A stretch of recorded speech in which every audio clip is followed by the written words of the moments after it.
சென்னை அரும்பாக்கத்தில் மழைநீரில் விழுந்து கிடந்த மின்சார கம்பி தாக்கி உயிருக்கு துடிதுடித்த சிறுவனுக்கு உதவி செய்யாமல் மின்துறை வாகனம் நிற்காமல் சென்றது மக்களிடையே அதிர்ச்சியை ஏற்படுத்தியுள்ளது.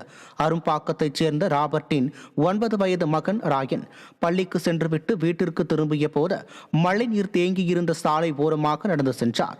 மின்பெட்டி அருகே தண்ணீரில் கால் வைத்த போது அருந்து விழுந்து கிடந்த கம்பியில் இருந்து மின்சாரம் தாக்கி சிறுவன் மழைநீரில் விழுந்து துடிதுடித்தார். அப்போது அங்கு வந்த இளைஞர் துரிதமாக செயல்பட்டு சிறுவனை மீட்டு முதலுதவி செய்தார். அப்போது அந்த வழியாக மின்சார வாரியத்திற்கு சொந்தமான வாகனம் சென்றபோது அங்கிருந்தவர்கள் உதவி கேட்ட போதும் வாகனம் நிற்காமல் சென்றுவிட்டது. இது தொடர்பான சிசிடிவி காட்சிகள் வெளியாகி மக்களை அதிர்ச்சிக்குள்ளாக்கி வரும் நிலையில் விடியா ஸ்டாலின் ஆட்சியில் குழந்தைகளின் உயிர்களோடு விளையாடி வருவதாகவும் மக்கள் குற்றம் சாட்டினர். பையன் கையெல்லாம் ஒரு மாதிரி படப்படன்னு கீழே அடிக்க ஆரம்பிச்சு. சரி, அப்போ தான் புரிஞ்சது இந்த பையன் கரண்ட் ஷாக்கில் இருக்கான். சரின்னு போய் கையை பிடிச்சி பார்த்தேன். எனக்கு ஷாக் அடிச்சுது 2 தடவை. ஆனால் எனக்கு அவ்வளோ சிவியராக அடிக்கலை.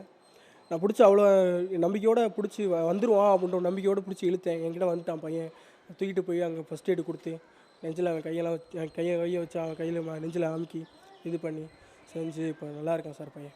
ரொம்ப எலக்ட்ரிக்கல் பாக்ஸ் நிறையா இருக்குங்க சார். அது ஒயர்லாம் ஒரு அன்னெசரியாக கீழே கிடக்கு சார். அது கவனத்துக்கு எடுத்து ஏதோ சரி பண்ணால் நல்லாயிருக்கும்னு நினைக்கிறேன். தண்ணி வந்தாலே அந்த எலக்ட்ரிக்கல் ஒயர்லாம் கீழே கிடக்குறது யாருக்கு எடுக்க தெரியாது.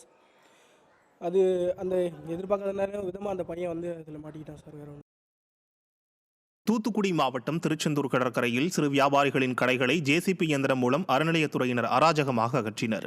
திருச்செந்தூர் அருள்மிகு சுப்பிரமணிய சுவாமி திருக்கோயில் வளாகம் மற்றும் கடற்கரை பகுதிகளில் பல ஆண்டுகளாக 200க்கும் மேற்பட்ட சிறு வியாபாரிகள் பிழைப்பு நடத்தி வருகின்றனர். இந்த நிலையில் அங்கு 300 கோடி ரூபாய் மதிப்பீட்டில் பெருந்திட்ட வளாக பணி நடைபெறுவதை காரணம் காட்டி நாளி கிணறு செல்லும் பாதையில் இருந்த கடைகளை அறநிலையத்துறையினர் ஜேசிபி இயந்திரம் மூலம் இடித்து அகற்றினர். இதனால் ஆவேசமடைந்த வணிகர்கள் பெருந்திட்ட வளாக பணியை காரணம் காட்டி ஸ்டாலின் மாடல் அரசு தங்கள் வயிற்றில் அடித்து வருவதாக ஆவேசமாக குற்றம் சாட்டினர்.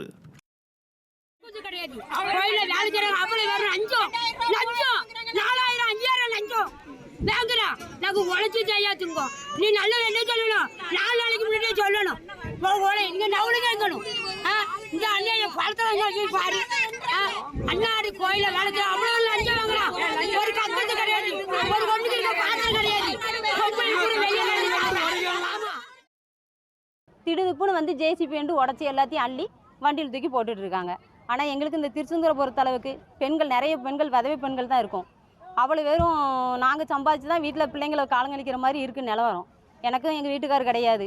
2 பசங்க திருமணம் முடிஞ்சிருச்சு. 5 பைசா எனக்கு தரமாட்டாங்க. நான் உழைச்சி தான் என் மாத்திரை மருந்து எல்லாத்துக்கும் நான் தான் பார்க்க வேண்டியது இருக்குது. ஜேசிபி எடுத்துகிட்டு எல்லா கடையும் அடித்து உடைச்சி ரொம்ப கஷ்டப்படுத்துகிறாங்க. எல்லாருமே கஷ்டப்பட்டு ஒரு காசும் கஷ்டப்பட்டு சம்பாதிக்கிறோம். அது முதல்ல எவ்வளோ கஷ்டப்பட்டு போட்டிருப்பாங்கன்னா அவங்களுக்கு தான் அந்த வழி தெரியும். அவங்க பாட்டுக்கு அந்த பொருளை எடுத்து இது பண்ண முடிஞ்சல எங்களுக்கு ரொம்ப கஷ்டமாக இருக்குது. நாங்கள் இதை நம்பி தான் நாங்கள் இருக்கோம். நாங்கள் பணத்தை வச்சுக்கிட்டு இங்கே நாங்கள் கஷ்டப்படணுங்கிற அவசியமே கிடையாது. எல்லாருமே அன்னநாடு உழைச்சா தான் அன்னநாடு சாப்பாடு எங்களுக்கு எல்லாத்துக்குமே. அந்த நேரத்தில் இவங்க இப்படி பண்ணுறப்போ எங்களுக்கு ரொம்ப கஷ்டமாக இருக்குது.